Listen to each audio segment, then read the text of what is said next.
Assalamu alaikum wa rahmatullahi wa barakatuh. A'udhu billahi minash shaitanir rajim. Bismillahir rahmanir rahim. Alhamdulillahi rabbil alameen. Wassalatu wassalamu ala rasulihil kareem. Alhamdulillahi rabbil alameen. A'udhu billahi minash shaitanir rajim. Kutiba alaykum siyamu kama kutiba ala alladhina min qablikum la'alakum tattaqun. Dear brothers and sisters, we want to welcome you again. I am your brother Imam Abdul Azeez from Al-Masjid Adam, the Community Life Center for Human Excellence, and we operate in Bronx, New York. And we want to say to you, Ramadan Mubarak. Tonight, what we like to do is we like to talk to you a little bit about getting the most out of the month of Ramadan. Allah in the Quran says, "O ye who believe, fasting is prescribed for you the same way it was prescribed for those who came before you, so that you may develop self-restraint." Now, I mentioned kutiba alaykum, but I was supposed to have said, Ya ayyuhalladhina amanu.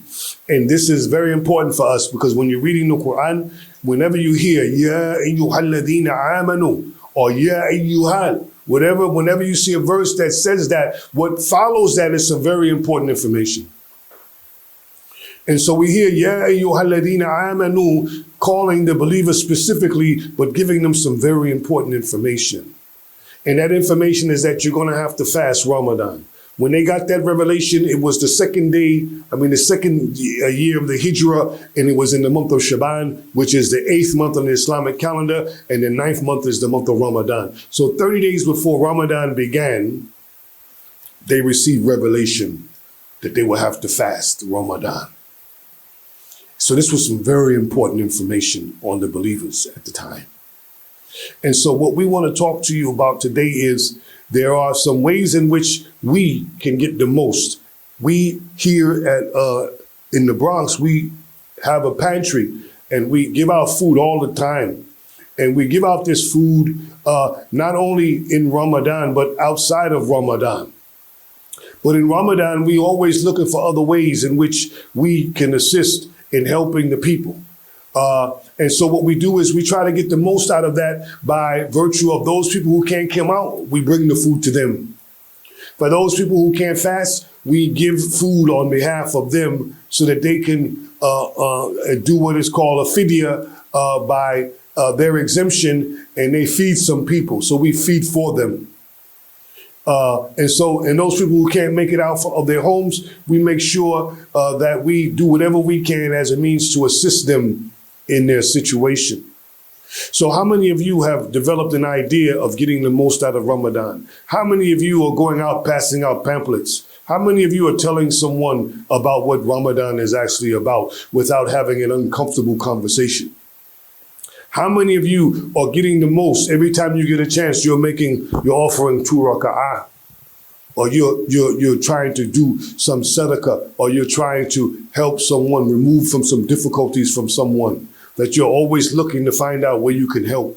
Dear brothers and sisters, getting the most out of Ramadan can simply mean making a difference wherever you may be, whatever your occupation is, whoever your neighbor is, whoever your family is, just making a difference.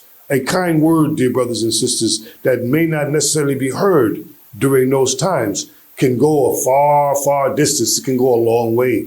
So Ramadan should not keep you and make you selfish. It should make you free, like the Prophet ﷺ, who was described as that his spirit was free like the blowing wind during the month of Ramadan. And that because he would read the Quran with Angel Jibril, it said that he would leave that sitting with a spirit that was free and giving like the wind.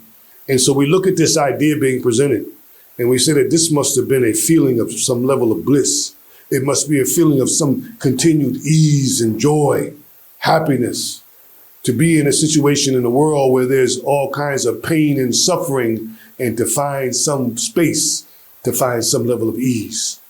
Well, fasting, dear brothers and sisters, during the month of Ramadan is all of that. It's all of that, and it leads to that. And so we are in that situation to where during the month of Ramadan, there should be a point in our own development where we taste the sweetness of our efforts, that we're able to see that those efforts materialize. Materializing by virtue of us developing good relations with people, developing a good standing, and putting some good deeds on the scale for our own selves.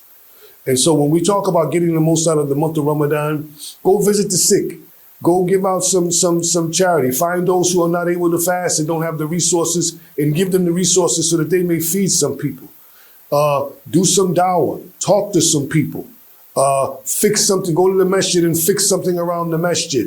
Donate some things. Donate a little bit of your time. Spend a little more time at the masjid. Spend some time in the Quran, dear brothers and sisters. These are some ideas that you might can add to that. Do some more sadaqah.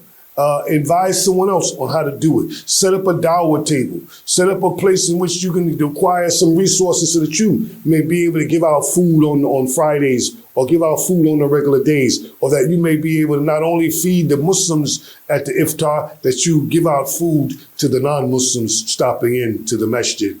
And then when they stop in, you share with them some basic tenets of Islam. Dear brothers and sisters, it's necessary that you try to get the most out of this blessed month of Ramadan before the month ends. May Allah aid us to do so. To that we say Ameen. Assalamu alaikum wa rahmatullahi wa barakatuh.